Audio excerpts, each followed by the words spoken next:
Hey everyone, welcome back to Cinemojito, your go-to spot for movie recaps and breakdowns. Today, we're diving into the high-speed heists, double crosses, and secret agent twists of the brand new Bad Guys sequel. Buckle up because this one takes us from Cairo to outer space. Let's jump right in. The film opens 5 years earlier in Cairo. The bad guys are in the middle of a heist in the home of an Egyptian billionaire. Mr. Shark uses a disguise to clear security while Mr. Snake and Mr. Piranha are making an opening for Mr. Wolf to enter. Miss Tarantula, or Webs, is new to the team as their hacker. After the whole team makes their way into the mansion, Wolf reveals what they really came for, the billionaire's car. The bad guys lead a high-speed chase through the streets, with Wolf steering cops in wrong directions. Things seem to be done for them when the police barricade their exit through a bridge, but Tarantula finds a way for them to use a ramp and evade capture.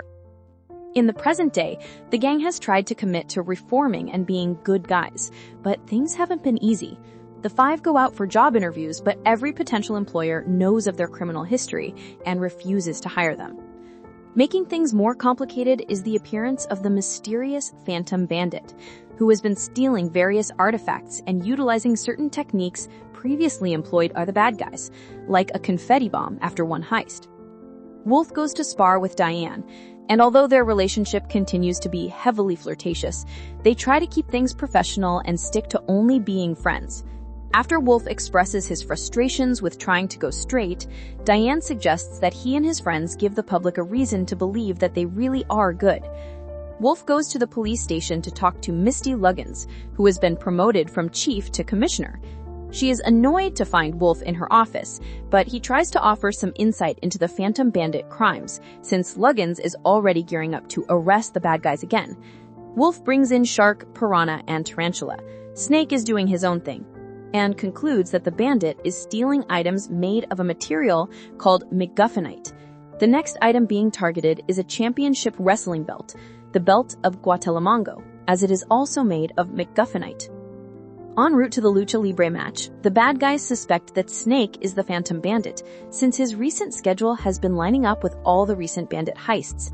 The four spot Snake going into the arena and chase after him, accusing him of hiding something.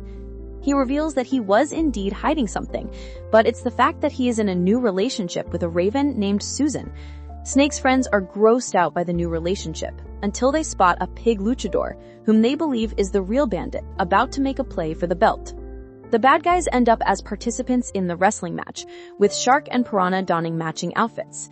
The pig proves to be a formidable combatant, but when Wolf tries to expose her as the bandit, she wraps the belt around Piranha, leading Luggins and the whole audience to think the bad guys are trying to steal the belt.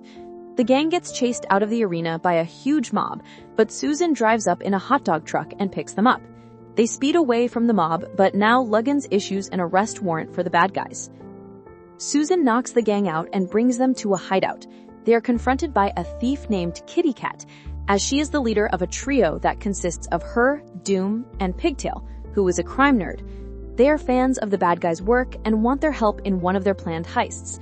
Wolf insists that they are good now and that they will not help, until Kitty reveals she has footage exposing Diane's past as the Crimson Paw, and she will upload the video if the bad guys refuse to help them. The gang reluctantly agrees. Also, Snake is even more attracted to Doom after knowing she double-crossed him. Meanwhile, Diane is doing her own research on MacGuffinite, and learns that there is one such expert on the matter, Professor Marmalade. Diane goes to the prison where he is being kept after being accused of being the Crimson Paw, and he has also gotten freakishly buff. He offers her info in exchange for playing a game of Connect 4. The first phase of the heist sees Kitty ordering the bad guys to steal a remote control watch from a billionaire, Jeremiah Moon. Kitty, Doom, and Pigtail plan to use the watch to take control of a Moon X rocket that Moon's company is set to launch. The team infiltrates the Moon wedding, with Wolf assuming the role of a fancy billionaire to get Moon's attention so he can pickpocket Moon's watch. The plan nearly works until the Egyptian billionaire from earlier shows up, and Wolf fears he will be recognized. Kitty is not happy when Wolf fails to acquire the watch, but he knows to improvise. During the ceremony, Shark steps in as the officiant, but the billionaire is starting to recognize Wolf disguised as the bride. Just as the billionaire objects and goes to prove it's Wolf, the bad guys have already switched him out with the real bride, who was accidentally tranquilized. After getting the watch, Wolf explains to Kitty that the distraction was intentional, with Piranha and Tarantula tricking the billionaire to react, so nobody would notice Wolf grabbing the watch. Back in the prison, Marmalade tells Diane that MacGuffinite is magnetic, and anybody trying to use it might and steal valuable resources, like gold. Diane realizes that the bandit is going to use MacGuffinite as a gold magnet. As she leaves, Marmalade lets it slip that someone else came asking him about MacGuffinite. Diane reviews security footage and sees that Kitty was Marmalade's last visitor. The bad guys prepare to pack up and head home after Wolf gets the USB drive containing the Diane video from Kitty. Before he leaves, Kitty asks him if he really felt that he and his friends made the right move trying to reform, as she thinks Wolf misses the criminal life. He goes to rejoin his friends in the van, where they have a recorded confession from Kitty over her framing the bad guys ready to go. However, Wolf considers what she said about them going good. Before they can drive away, they discover that Kitty, Doom, and Pigtail have already messed with the van and are not about to let them leave so easily. Kitty has the bad guys detained with gold handcuffs before demonstrating the MacGuffinite's abilities. They plan to use the Moon X rocket to steal the entire world's gold supply with the MacGuffinite. Kitty leaves the Diane video to be uploaded, which can only be stopped as long as the remote that she gives Wolf keeps him stuck to the MacGuffinite. If he frees them, the video will continue uploading. Doom also calls Luggins to give her a tip on the bad guys' whereabouts. After the criminal trio leaves, the bad guys make a few attempts to free themselves and stop the upload, but Tarantula is unable to hack into the computer, and Wolf fails to destroy the laptop in time. The video goes viral fast, and Diane is exposed to the world. Diane catches up with Kitty, Doom, and Pigtail as they have already made it to the station and are preparing to board the rocket with the MacGuffinite. Diane quickly knocks out Doom and Pigtail, but Kitty puts up a good fight. She then sees her phone and realizes everyone knows who she really is now, with people sending messages of disappointment, while Marmalade has been exonerated and is released from prison. Kitty knocks Diane out and boards the rocket with Doom and Pigtail.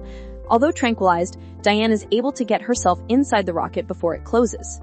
The bad guys are left to be arrested by Luggins, even as Wolf continues to try and convince her that they were not responsible for the Phantom Bandit crimes. On the way to the station, Luggins has a change of heart since she has grown attached to the bad guys. They convince her to take them towards the rocket, as it is set to launch very soon. Luggins pilots a chopper with the bad guys and flies high enough for them to jump on board. They make their way inside as Kitty initiates her plan. She puts the MacGuffinite balls to the tip of the rocket and begins to attract all the gold in the world with the MacGuffinite. Wolf goes after the watch, while Snake and Piranha attempt to control the rocket's shuttle, and Shark and Tarantula try to hack the system. Things go awry when Piranha gets nervous and fills his and Snake's spacesuits with fart gas. Kitty, Doom, and Pigtail see this, with Doom and Pigtail expressing concern for the bad guys. But Kitty has a violent reaction to them wanting to help, as she doesn't want anything derailing their plan. This causes Doom and Pigtail to turn on Kitty. Wolf makes his way inside Kitty's pod and confronts her. After a fight, he shows that he swiped the watch from her. Using the remote and with help from his friends, they crash the rocket's shuttle into the magnet, destroying the MacGuffinite and sending all the gold back down.